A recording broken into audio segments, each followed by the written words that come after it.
नमस्कार, जोहार। चलिए जानते हैं झारखंड सूबा की ताज़ा खबरों को, लेकिन उससे पहले अगर आपने अभी तक इस चैनल को सब्सक्राइब नहीं किया तो सब्सक्राइब कर लें, जिससे कि आपको झारखंड सूबा की ताज़ा खबर रोजाना मिलती रहे।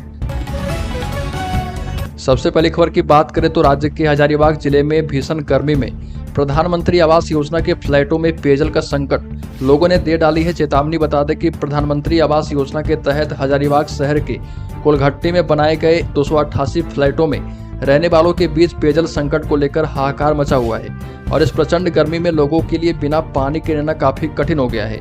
और इसको लेकर फ्लैट में रहने वाले लोगों ने अजय साव की अध्यक्षता में बैठक आयोजित करके जल संकट को दूर करने पर विचार करने को लेकर मांग की है। अगली खबर की बात करें तो आजसू पार्टी के अध्यक्ष सुरेश कुमार महतो ने कहा कि कांग्रेस और झारखंड मुक्ति मोर्चा ने संथाल परगना के विकास को अवरुद्ध किया है। आजसू पार्टी अध्यक्ष सुरेश कुमार महतो ने कहा कि कांग्रेस के तुष्टीकरण की राजनीति के कारण समाज का एक वर्ग राष्ट्रीय विचारधारा से दूर है। झारखंड मुक्ति मोर्चा और कांग्रेस अपने राजनीतिक दायित्व से अलग होकर तुष्टीकरण की राजनीति करती रहती है और विकास से इनका कोई वास्ता नहीं है। इन दोनों ने समाज के एक एक वर्ग को अपने राजनीतिक लाभ के लिए अपना शिकार बना रखा है। कांग्रेस और झारखंड मुक्ति मोर्चा ने संथाल परगना के विकास को अवरुद्ध किया है, साथ ही सबसे ज्यादा आदिवासी समाज को गुमराह किया गया। यही वजह है कि लोकसभा चुनाव में राज्य की जनता ने इंडी गठबंधन को सिरे से नकार दिया है। अगली खबर, झारखंड के अमन साहू गैंग के 4 शूटर गिरफ्तार। लॉरेंस बिश्नोई गैंग से भी है कनेक्शन। छत्तीसगढ़ पुलिस को बड़ी सफलता मिली है। राजधानी जयपुर और रायपुर पुलिस ने मिलकर झारखंड के कुख्यात अमन साहू गैंग के 4 शूटर को गिरफ्तार किया है। पुलिस ने 1 शूटर को राजस्थान तो 3 शूटर को रायपुर से अरेस्ट किया है और बताया जा रहा है कि ये सभी शूटर छत्तीसगढ़ के किसी कारोबारी की हत्या के इरादे से रायपुर पहुंचे थे। पुलिस ने बदमाशों के कब्जे से पिस्टल, कुछ मोबाइल फोन और खाली मैगजीन जब्त किया है। रायपुर आईजी अमरेश मिश्रा ने प्रेस कॉन्फ्रेंस करके पूरे मामले का खुलासा किया और पुलिस का कहना है कि जेल में बंद गैंगस्टर लॉरेंस बिश्नोई और अमन साहू की गैंग से जुड़े 4 इंटरस्टेट शूटरों को करीब 72 घंटे तक चले ऑपरेशन के बाद गिरफ्तार किया गया है। एक और बड़ी खबर की बात करें तो 21 सितंबर से होगा खेलो झारखंड प्रतियोगिता का आगाज। 47,500 खिलाड़ी लेंगे हिस्सा। बता दें कि झारखंड में खेल प्रतिभाओं को मंच देने के लिए स्कूली शिक्षा एवं साक्षरता विभाग एवं राज्य शिक्षा परियोजना हर साल खेलो झारखंड प्रतियोगिता का आयोजन करता है और इस वर्ष इसका आयोजन 21 सितंबर से 31 अक्टूबर तक होगा और प्रतियोगिता में 47,500 खिलाड़ी भाग लेंगे। हालांकि उससे पहले 20 जून 2024 को विद्यालय स्तर पर इसकी शुरुआत हो जाएगी और इसमें बेहतर प्रदर्शन करने वालों को पहले प्रखंड, इसके बाद जिला एवं राज्य स्तर पर अपना प्रतिभा दिखाने का मौका मिलेगा। अगली खबर की बात करें तो झारखंड मंत्री आलमगीर आलम की तीसरी बार बढ़ी 3 दिनों की रिमांड। झारखंड के टेंडर कमीशन घोटाले में कोर्ट ने राज्य सरकार के ग्रामीण विकास मंत्री आलमगीर आलम की ईडी रिमांड तीसरी बार 3 दिनों के लिए बढ़ा दी है। इसके पहले उनसे 11 दिनों तक रिमांड में पूछताछ हो चुकी है और दूसरी रिमांड की अवधि पूरी होने के बाद मंत्री आलमगीर आलम को ईडी ने कड़ी सुरक्षा के बीच रांची पीएमएलए की स्पेशल कोर्ट में पेश किया। ईडी का पक्ष रखते हुए लोक अभियोजक शिव कुमार उर्फ काका ने आलमगीर आलम से पूछताछ करने के लिए और भी 5 दिनों का रिमांड का अनुरोध किया है। अगली खबर की बात करें तो झारखंड में तूफान रेमल का असर, बारिश को लेकर अलर्ट जारी किया गया।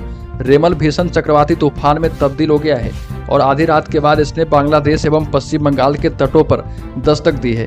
बता दें कि झारखंड में भी इसका असर दिखने लगा है और मौसम विभाग रांची के वैज्ञानिक अभिषेक आनंद के मुताबिक अगले 24 घंटे के दौरान रांची समेत बंगाल से सटे इलाके पाकुड़, दुमका, जामताड़ा, साहिबगंज, गोड्डा, देवघर, बोकारो, धनबाद, पूर्वी सिंहभूम, सरायकेला में 30 से 40 किलोमीटर की गति से तेज हवा के साथ बारिश के आसार हैं और इसको लेकर येलो अलर्ट जारी किया गया है। अगली खबर की बात करें तो जमानत के लिए अब हाईकोर्ट पहुंचे हेमंत सोरेन, जल्द सुनवाई की मांग की है। सुप्रीम कोर्ट से जमानत याचिका वापस लेने के बाद झारखंड के पूर्व मुख्यमंत्री हेमंत सोरेन ने अब झारखंड हाईकोर्ट का रुख किया है और झारखंड मुक्ति मोर्चा के कार्यकारी अध्यक्ष ने हाईकोर्ट में जमानत याचिका दाखिल की है और हेमंत सोरेन ने अपने वकील के माध्यम से दाखिल जमानत याचिका दाखिल करने को लेकर और इससे पहले लोअर कोर्ट से आग्रह किया था कि उन्हें जमानत दी जाए, लेकिन उनकी याचिका खारिज हो गई थी और उसके बाद हेमंत सोरेन झारखंड हाईकोर्ट पहुंचे और कहा कि प्रवर्तन निदेशालय की ओर से की गई उनकी गिरफ्तारी अवैध है। एक और बड़ी खबर, पाकुड़ में कल्पना सोरेन ने कहा कि हेमंत ने जेल जाना पसंद किया लेकिन सिर झुकाना नहीं। शरीर को जेल के अंदर में बंद कर सकते हैं लेकिन उस सोच को बंद नहीं कर सकते जिन्होंने पूरे झारखंड को एक करने का काम किया। उक्त बातें झारखंड मुक्ति मोर्चा के स्टार प्रचारक कल्पना सोरेन ने झिकरहट्टी स्थित KKDM उच्च विद्यालय मैदान में चुनावी जनसभा को संबोधित करते हुए कही और उन्होंने कहा कि बीजेपी जुमलेबाज है। बीजेपी वालों ने षड्यंत्र करके चुनाव से ठीक पहले हेमंत को जेल भेजने का काम किया है। और कल्पना सोरेन ने कहा कि हेमंत सोरेन ने जब केंद्र सरकार से 1,36,000 करोड़ मांगे तो बीजेपी के हाथ पांव फूलने लगे।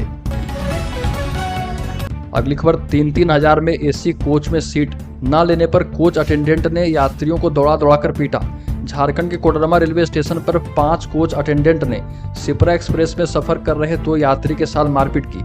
आरोपियों ने यात्रियों को ट्रेन में सफर नहीं करने की धमकी दे डाली और पीड़ित यात्रियों ने रेलवे पुलिस से आरोपी कोच अटेंडेंट की शिकायत की है। पुलिस ने नेताजी सुभाष चंद्र बोस जंक्शन पर ट्रेन के पहुंचते ही 5वां आरोपी कोच अटेंडेंट को गिरफ्तार किया है और यात्रियों और कोच अटेंडेंट में AC कोच में सीट को लेकर विवाद हुआ था और बिहार के गया जिले के रहने वाले सुमन कुमार और पंकज कुमार इंदौर से हावड़ा जाने वाले शिप्रा एक्सप्रेस में सफर कर रहे थे।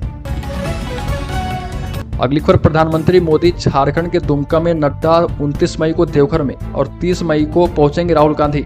झारखंड में लोकसभा चुनाव के अंतिम चरण में संताल परगना की 3 सीटों पर चुनाव होना है।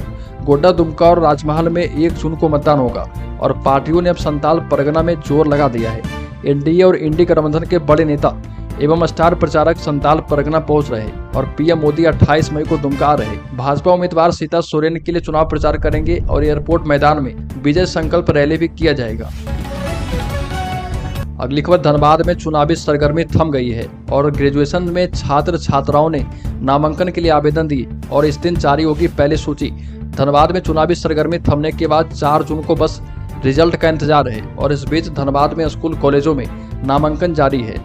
विनोद बिहारी महतो कोयलांचल विश्वविद्यालय के अंतर्गत धनबाद और बोकारो जिले के कॉलेजों में स्नातक में नामांकन के लिए आवेदन की अंतिम तिथि भी समाप्त हो गई है और अब तक 28,015 छात्रों ने यहां के विभिन्न कॉलेजों के लिए आवेदन किए हैं। अगली खबर की बात करें तो गीता कोड़ा ने कहा कि कांग्रेस से देश का भला होने वाला नहीं है। कांग्रेस छोड़कर भारतीय जनता पार्टी में शामिल हो चुकी सिंहभूम की निवर्तमान सांसद गीता कोड़ा ने कांग्रेस को जमकर लताड़ लगाई है और गीता कोड़ा ने कहा कि कांग्रेस से इस देश का भला होने वाला नहीं है और उनकी नीतियां और उसके नेताओं की कार्यशैली ना तो देश हित में है और ना ही झारखंड के हित में। कांग्रेस वाले परिवारवाद को बढ़ावा देते हैं और मैंने सिर्फ सिंहभूम की सांसद नहीं थी, कांग्रेस पार्टी ने मुझे झारखंड प्रदेश कांग्रेस के कार्यकारी अध्यक्ष की जिम्मेदारी भी सौंप दी थी। अगली खबर, झारखंड के चतरा में नक्सलियों ने आदिवासी व्यक्ति और उसके बेटे की हत्या की। झारखंड के चतरा जिले में कथित तौर पर पुलिस का मुखबिर होने के शक में नक्सलियों ने आदिवासी समुदाय के एक व्यक्ति और उसके बेटे की गोली मारकर हत्या कर दी। अधिकारियों ने जानकारी दी है। अधिकारियों ने बताया कि कुंडा थाना क्षेत्र के हिंदिया कला गांव में ये घटना घटित हुई है और बताया कि मृतकों की पहचान छेदी बिरहोर और उनके बेटे पंकज बिरहोर के रूप में की गई है, जो कि आदिवासी समुदाय से ही आते हैं। अगली खबर की बात करें तो मंत्री और अधिकारी से आमने सामने पूछताछ करेगी ईडी की टीम। झारखंड में ग्रामीण विकास विभाग में टेंडर कमीशन घोटाला मामले में ईडी अब तेजी से एक्शन ले रही है। IAS मनीष रंजन और मंत्री आलमगीर को आमने सामने बिठाकर पूछताछ करने की तैयारी चल रही है। 2 दिनों की पूछताछ के बाद मंत्री आलमगीर आलम को ईडी ने 16 मई को गिरफ्तार किया था और 17 मई को कोर्ट में पेश करने के बाद पहली बार 6 दिनों की रिमांड ली थी और इस बार फिर से रिमांड की अवधि बढ़ा दी गई है। अगली खबर की बात करें तो ईवीएम जमा करने की प्रक्रिया पूरी। 94P+1 के मतदान कर्मी पहुंचे बजगृह। गिरिडीह संसदीय क्षेत्र के 94P+1 मतदान केंद्र के मतदान कर्मी कृषि उत्पादन बाजार समिति ITI मोड़ 4 स्थित बजगृह पहुंचे और जहां क्रमवार मतदान कर्मियों ने अपने अपने मतदान केंद्रों के ईवीएम वीवीपैट को निर्धारित अलग अलग टेबल पर जमा कर दिया है और जिला निर्वाचन अधिकारी के आदेश के मुताबिक ये सभी प्रक्रिया को पूरा किया गया। अगली खबर, आलमगीर आलम की रिमांड अवधि 3 दिन बढ़ी। ग्रामीण विकास विभाग में टेंडर कमीशन घोटाला मामले में गिरफ्तार मंत्री आलमगीर आलम से अब ईडी और भी 3 दिन पूछताछ करेगी। 11 दिनों की रिमांड पूरी होने के बाद उन्हें PMLA कोर्ट में पेश किया गया था और ईडी ने कहा कि वो जांच में सहयोग नहीं कर रहे और ईडी ने उनसे जवाब तलब करने के लिए और भी रिमांड की मांग की थी। ईडी ने कोर्ट को बताया कि आलमगीर आलम पूछताछ में सहयोग नहीं करते हैं और कोर्ट ने सुनवाई के बाद 3 दिनों की और भी रिमांड दे दी है। ईडी सोर्स की माने तो जांच एजेंसी ने मंत्री आलमगीर आलम की फिर से रिमांड अवधि इसलिए मांगी है ताकि आईएएस मनीष रंजन के साथ ही उनसे पूछताछ की जा पाए। एक और बड़ी खबर, शराब पी रहे 5 युवकों ने झगड़े के बाद मर्डर किया। झारखंड में रांची के एक्सट्रीम बार में डीजे संचालक की गोली मारकर हत्या की गई और 5 युवक शराब पी रहे थे। इसी दौरान उनका डीजे संदीप उर्फ सैंडी और बार के दूसरे स्टाफ से विवाद हो गया और वहां मौजूद लोगों ने किसी तरह मामले को शांत करवा दिया और सभी युवक वहां से चले गए। कुछ देर के बाद शराब पी रहे 5 युवक वापस बार में आए और एक युवक ने डीजे संचालक संदीप के सीने पर ताबड़तोड़ गोलियां बरसा दी। अगली खबर, राज्य के गिरिडीह जिले में गावा थाना क्षेत्र में वन विभाग की टीम ने अवैध माइका उत्खनन के खिलाफ छापेमारी अभियान चलाया और इस अभियान के तहत धरवे जंगल में आधा दर्जन से अधिक खदानों में छापेमारी की गई, जिसमें भारी मात्रा में जिलेटिन, डेटोनेटर, माइका और खनन में इस्तेमाल होने वाले कई उपकरण को जब्त किया गया है और एक कार्रवाई रेंजर अनिल कुमार के निर्देश पर किया गया। वनपाल पवन चौधरी ने कहा कि गुप्त सूचना मिली थी कि धरवे जंगल में अवैध रूप से माइका उत्खनन किया जा रहा। अगली खबर, झारखंड के शेयर होल्डर्स इन्वेस्टर्स के लिए बड़ी खबर, बता दें कि लोकसभा चुनाव में जीती बीजेपी तो ये 10 शेयर बना देंगे करोड़पति।